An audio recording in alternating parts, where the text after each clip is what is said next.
మాచర్ల మాజీ MLA Pinnelli Ramakrishna Reddy bail పిటిషన్లపై ఈ నెల 18న తీర్పు వెలువడనుంది. రాష్ట్ర ప్రభుత్వం తరపున ప్రత్యేక పబ్లిక్ ప్రాసిక్యూటర్ అశ్విని కుమార్ వాదనలు వినిపిస్తూ బెయిల్ ఇవ్వొద్దని విజ్ఞప్తి చేశారు. పిన్నెల్లి నేర చరిత్ర ఈ కేసులో మరికొంత మందిని అరెస్ట్ చేయాల్సి ఉన్నందున బెయిల్ ఇవ్వొద్దని కోరారు. పిన్నెల్లి కొద్ది రోజులు పరారు కావడంపై కూడా కోర్టులో వాదనలు జరిగాయి. ప్రస్తుతం నెల్లూరు జైల్లో రిమాండ్ ఖైదీగా ఉన్నారని, పోలీసు విచారణకు ఏమాత్రం సహకరించడం లేదన్న విషయాన్ని కూడా ప్రభుత్వ తరపు న్యాయవాదులు కోర్టు దృష్టికి తీసుకొచ్చారు.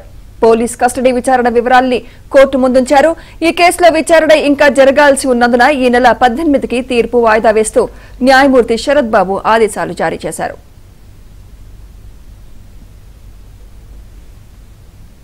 పల్నాడు జిల్లా రెంటచింతల మండలం పాల్వాయి గేటు పోలింగ్ కేంద్రం వద్ద టీడీపీ ఏజెంట్ నంబూరి శేషగిరిరావుపై దాడి, కారంపూడి సీఐ నారాయణస్వామిపై దాడి కేసుల్లో పిన్నెల్లి అరెస్టయ్యారు.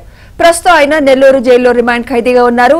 ఈ రెండు కేసుల్లో బెయిల్ ఇవ్వాలని పిన్నెల్లి మాచర్ల కోర్టులో పిటిషన్ దాఖలు చేయగా న్యాయస్థానం బెయిల్ నిరాకరించింది. దీంతో ఆయన గుంటూరు 4వ అదనపు జిల్లా సెషన్స్ కోర్టులో పిటిషన్ దాఖలు చేశారు. ఈ పిటిషన్ ఇవాళ విచారణకు వచ్చింది. తరపున పిన్నెల్లి రామకృష్ణారెడ్డికి సంబంధించిన న్యాయవాది గారు వాదనలు వినిపిస్తూ అతనిపై అక్రమంగా కేసులు నమోదు చేశారని, 23వ తారీఖు వరకు అతన్ని ముద్దాయిగా కేసుల్లో చూపించలేదని, అతన్ని నిర్దోషని, ఈ కేసుల్లో అతనికి బెయిల్ మంజూరు చేయాలని కోరారు.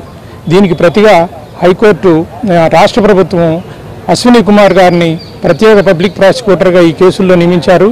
ఆయన తన వాదనలు వినిపిస్తూ ముద్దాయికి గతంలోనే ముందస్తు బెయిల్ని హైకోర్టు నిరాకరించిందని, ప్రస్తుతం ఈ కేసులో అతను కీలక నిందితుడని, ఇతన్ని బెయిల్ మంజూరు చేయవద్దని, ఈ కేసుల్లో మిగతా ముద్దాయిల్ని ఇంకా అరెస్టు చేయాల్సి ఉందని, విచారణ ఇంకా ప్రోగ్రెస్లో ఉందని చెప్పారు. దీంతో తదుపరి విచారణ కొనసాగించేందుకు న్యాయమూర్తి నెల 18వ తారీఖు వాయిదా వేశారు.